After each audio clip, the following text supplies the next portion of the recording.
Welcome back to the DLS news. जी हाँ, आइए बात करते हैं दोस्तों आज 8 मार्च 2020 संडे रविवार के मुख्य समाचार और today breaking news headlines news के इस वीडियो में अपन जानेंगे आज देश भर की तमाम बड़ी खबरों को। नासा की तरफ से भी बड़ा अपडेट आ रहा है और आधार कार्ड को लेकर भी बड़ी खबर है। सरकार ने 10वीं क्लास के स्टूडेंट्स के लिए भी एक नया नियम लागू किया है। इसके अलावा दोस्तों मोबाइल फोन, इलेक्ट्रॉनिक गैजेट्स वगैरह ये चीजें महंगी हो सकती है। तो इस तरह की बहुत सारी महत्वपूर्ण और काम की खबरें जानेंगे इस वीडियो में। बिल्कुल बने रहेगा हमारे साथ इस वीडियो में, एकदम पूरा लास्ट तक जरूर देखिएगा। बिना टाइम वेस्ट के सीधे ले चलते हैं आपको पहले अपडेट में। तो देख पा रहे होंगे दोस्तों, चीन से शुरू है उस मसले को लेकर रिलायंस जियो ने एक नई सर्विस शुरू की है और उसके तहत दोस्तों अचानक रिंगटोन बदले तो पैसा नहीं देना होगा और जियो यूजर्स को कॉल करने पर एक रिंगटोन बज रहा है जिसमें दोस्तों आपको इससे बचने के उपाय के बारे में बताया जाता है। अच्छा, इसी को लेकर एक और अपडेट देख पा रहे होंगे कि पहली बार दुनिया के सामने आया इसका असली चेहरा। वैज्ञानिकों की कैद में है तस्वीरें। आखिरकार वैज्ञानिकों ने इसमें एक सफलता हासिल कर लिया दोस्तों। माइक्रोस्कोप से सूक्ष्म रूप को बड़ा करके देखा गया और किस तरह से ये सेल्स पर अटैक करता है और उसके बारे में तस्वीरें भी वैज्ञानिकों ने उजागर की है। पहली बार देख पा रहे तो उम्मीद है अब वैज्ञानिकों को इसका इलाज ढूंढने में मदद मिलेगी। चलिए अगला अपडेट है, आज अंतर्राष्ट्रीय महिला दिवस है सभी माताओं और बहनों के लिए खासकर। और इस दिवस पर सरकार ने बड़ी घोषणा की है जिसके तहत दोस्तों ताजमहल सहित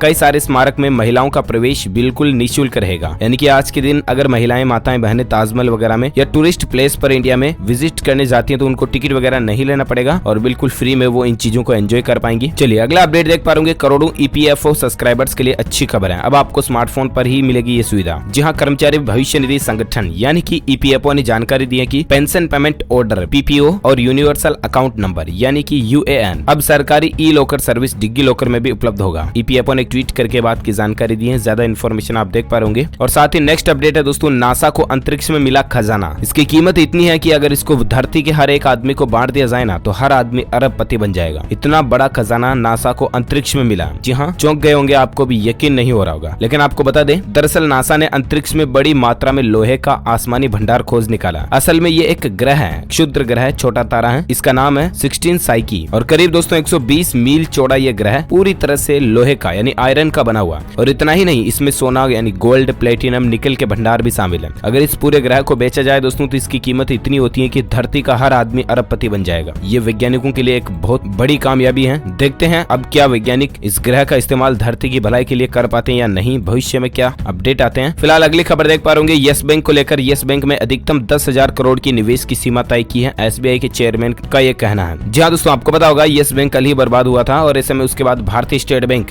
SBI जो है वो यस बैंक का हाथ पकड़ने के लिए आ गया है। और ऐसे में कई लोगों को लग रहा था कि क्या यस बैंक का हाथ पकड़ने और उसको बचाने की फिराक में कहीं SBI भी ना डूब जाए। तो ऐसे में SBI के चेयरमैन का कहना है कि यस बैंक में इन्वेस्टमेंट के लिए अधिकतम 10,000 करोड़ रुपए की एक लिमिट तय की है ताकि SBI की इकोनॉमी पर भी कोई ज्यादा गहरा असर ना पड़े और यस बैंक को भी बचाया जा सके। तो इस तरह का अपडेट देख पा रहे। हालांकि दोस्तों हमारे भारत की वित्त मंत्री माननीय निर्मला सीतारमण जी का एक कहना है कि यस बैंक के ग्राहक चिंता ना करें, उनका पैसा कहीं भी डूबने वाला नहीं है। फिलहाल और कोई अपडेट आएगा तो हम आपको बताते रहेंगे। अगली खबर देख पा रहे तत्काल टिकट बुकिंग के नियमों को लेकर रेल मंत्री पीयूष गोयल जी ने संसद में बड़ी जानकारी दी है। जहां ट्रेन टिकट बुक करने के लिए हर किसी को चिंता होती है और खास तौर से अगर आप तत्काल ट्रेन टिकट बुक करना चाहते हैं ना तो ये बिना किसी ब्रोकर के नहीं हो सकता। हर ट्रेन में AC फर्स्ट क्लास और एग्जीक्यूटिव क्लास को छोड़कर तत्काल ट्रेन टिकट बुक किया जा सकता है और इसको लेकर भारतीय रेलवे ने कई बड़े कदम उठाए हैं ताकि फर्जीवाड़े को रोका जा सके। और इसके तहत देख पा रहे सुबह 10 से 12 बजे दोपहर तक केवल एक यूजर 2 ही तत्काल टिकट बुक कर सकते हैं। तत्काल टिकट बुकिंग प्रक्रिया में रैंडम सिक्योरिटी सवाल पूछे जाएंगे और इस तरह के फीचर्स रेलवे ने शुरू किए हैं ताकि कोई सॉफ्टवेयर की मदद से ऑटोमेशन ना कर पाए। वहीं अगला अपडेट देख पा रहे अब फ्लाइट कैंसिल कराने के लिए नहीं देना होगा कोई भी चार्ज। इंडिगो ने 31 मार्च तक छूट दे दी है। जहां चीन में चल रहे उस मसले को लेकर अगर कोई आदमी अपनी फ्लाइट बुकिंग की डेट को चेंज करता है ना तो 12 मार्च से लेकर 31 मार्च तक के बीच में जो भी फ्लाइट टिकट बुकिंग की डेट्स को चेंज करेगा या बदलाव करेगा तो उसके लिए कोई भी एक्स्ट्रा चार्ज नहीं देना पड़ेगा। विमानन कंपनी इंडिगो ने इस तरह का ऐलान कर दिया है। अच्छा, अगला अपडेट आधार कार्ड को लेकर देख पा रहे आधार कार्ड को लेकर एक नई सर्विस शुरू हुई है। घर बैठे ही अब आपको SMS के जरिए 5 जरूरी काम आधार कार्ड से संबंधित निपटा पाएंगे। उदय ने UIDAI ने इस तरह की सुविधा शुरू कर दी है और ये 5 काम में पहला काम देख पा रहे अगर आप अपना वर्चुअल आधार कार्ड जनरेट करना चाहते हैं ना तो आपको कुछ नहीं करना है, मैसेज बॉक्स ओपन करना, उसमें लिखना है GVID यानी कि गेट वर्चुअल आइडेंटिटी कार्ड और ऐसे में स्पेस डायल करना और उसके बाद आधार नंबर एंटर करने और उसको आपको 1947 पर सेंड कर देना।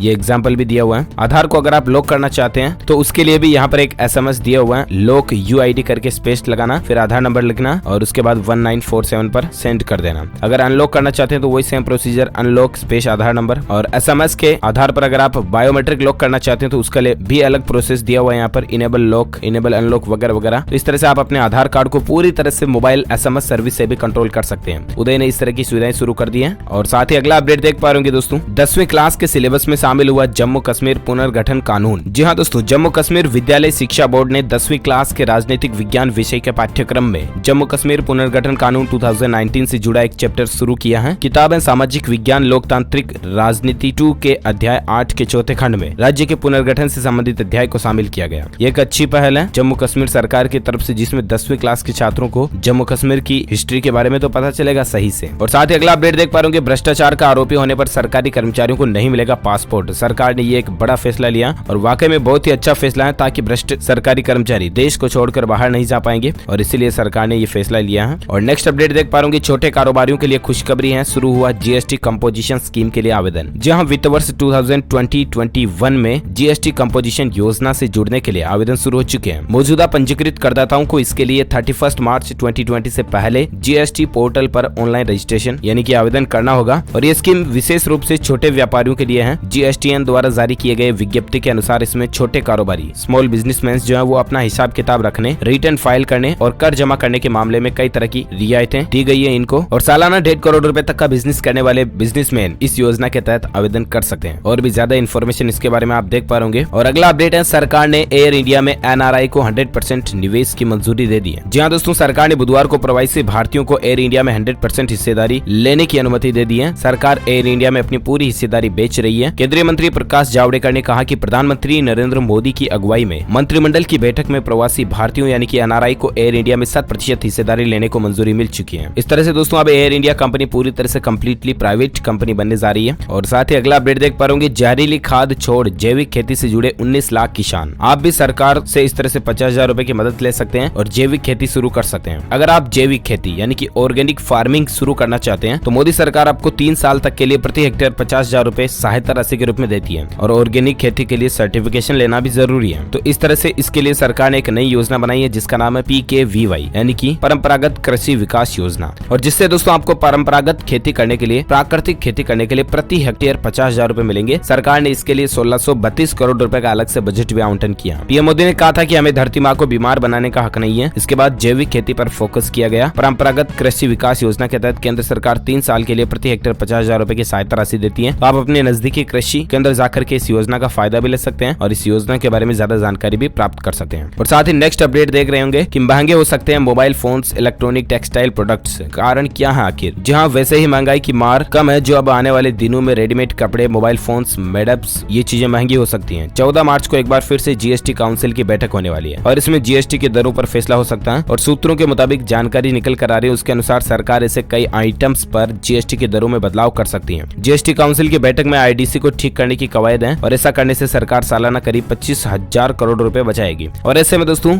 14 मार्च को और GST काउंसिल की मीटिंग में क्या क्या नए फैसले लिए जाते हैं वो हम आपको न्यूज चैनल DLS न्यूज के माध्यम से जरूर बता देंगे। इसके लिए आप हमारे साथ जुड़े रहिएगा। फिलहाल अपन आगे बढ़ते हैं अगले अपडेट में। तो देख पा रहे कि जन औषधि केंद्र खोलकर आप भी कर सकते हैं हर महीने 30,000 रुपए तक की कमाई। इसका पूरा प्रोसीजर क्या है? जी हाँ, तो आपको बता दें, प्रधानमंत्री नरेंद्र मोदी ने वीडियो कॉन्फ्रेंसिंग के जरिए जन औषधि केंद्र के 6200 संचालकों को संबोधित किया। ठीक है, और इसके बाद केंद्र सरकार जन औषधि केंद्र की संख्या बढ़ाने का भी विचार कर रही है। साल 2020 तक देश के सभी ब्लॉक में, जितने भी प्रखंड ब्लॉक हैं, उनमें जन औषधि केंद्र खोले जाएंगे, जिससे कि ग्रामीण स्तर पर भी लोगों को सस्ती और गुणवत्तापूर्ण जेनरिक दवाइयां मिल सके। सरकार की ये घोषणा आपके हम सभी के लिए काफी काम की है और देश में अब तक 5,000 जन औषधि केंद्र खोले भी जा चुके हैं। अगर आप भी जन औषधि केंद्र खोलने की प्लानिंग कर रहे हैं तो लगभग 30,000 रुपए हर महीने कमाई कर सकते हैं आप भी ये केंद्र खोल करके। सबसे अच्छी बात है दोस्तों की जेनरिक मेडिकल स्टोर शुरू करने के लिए 2.5 लाख रुपए तक का खर्च ही आता है और इस तरह से पूरा खर्च सरकार खुद उठा रही है। सरकार ने जेनरिक मेडिकल स्टोर शुरू करने के लिए 3 तरह की कैटेगरी बनाई है। पहली कैटेगरी, सेकंड और थर्ड, तीनों ही आप देख पा रहे। सबसे अच्छी बात यह दोस्तों की अगर आप इसके लिए ऑनलाइन अप्लाई करना चाहते हैं तो www.janaushadhi.gov.in गवर्नमेंट का ऑफिशियल वेब पोर्टल है। इसके जरिए आप ऑनलाइन अप्लाई कर सकते हैं और आप भी अपना खुद का बिजनेस, काम धंधा, कारोबार शुरू कर सकते हैं। चलिए अगला अपडेट देख पा रहे बेमौसम बरसात के चलते ओलावृष्टि से गेहूं, सरसों और चना को नुकसान पहुंच सकता है। वैज्ञानिकों की तरफ से किसानों के लिए बड़ा अपडेट आ रहा है। जहां भारतीय कृषि अनुसंधान परिषद के तहत आने वाले भारतीय गेहूं जो अनुसंधान संस्थान और इस तरह के वैज्ञानिकों ने कहा कि इस तरह से किसानों की फसलों को नुकसान पहुंच सकता है। और साथ ही अगला अपडेट आ रहा है दोस्तों, अयोध्या पहुंचे CM उद्धव ठाकरे ने कहा मंदिर निर्माण के लिए देंगे 1 करोड़ रुपए। जहां महाराष्ट्र के मुख्यमंत्री उद्धव ठाकरे रामलला के दर्शन के लिए अयोध्या पहुंच गए हैं और यहां पहुंचते ही शिव सैनिकों द्वारा उनका जमकर स्वागत भी किया गया। ठाकरे ने मीडिया से संवाद करते हुए कहा था कि मैं पिछले 1.5 साल में 3 बार अयोध्या आ गया और कुल मिलाकर के उन्होंने राम मंदिर के लिए 1 करोड़ की सहायता राशि की भी घोषणा की है। और साथ ही अगला अपडेट आ रहा है दोस्तों, पेट्रोलियम कंपनी बीपीसीएल को बेचने के लिए सरकार ने बोली लगाने की तैयारी भी कर ली है। और अगर आप भी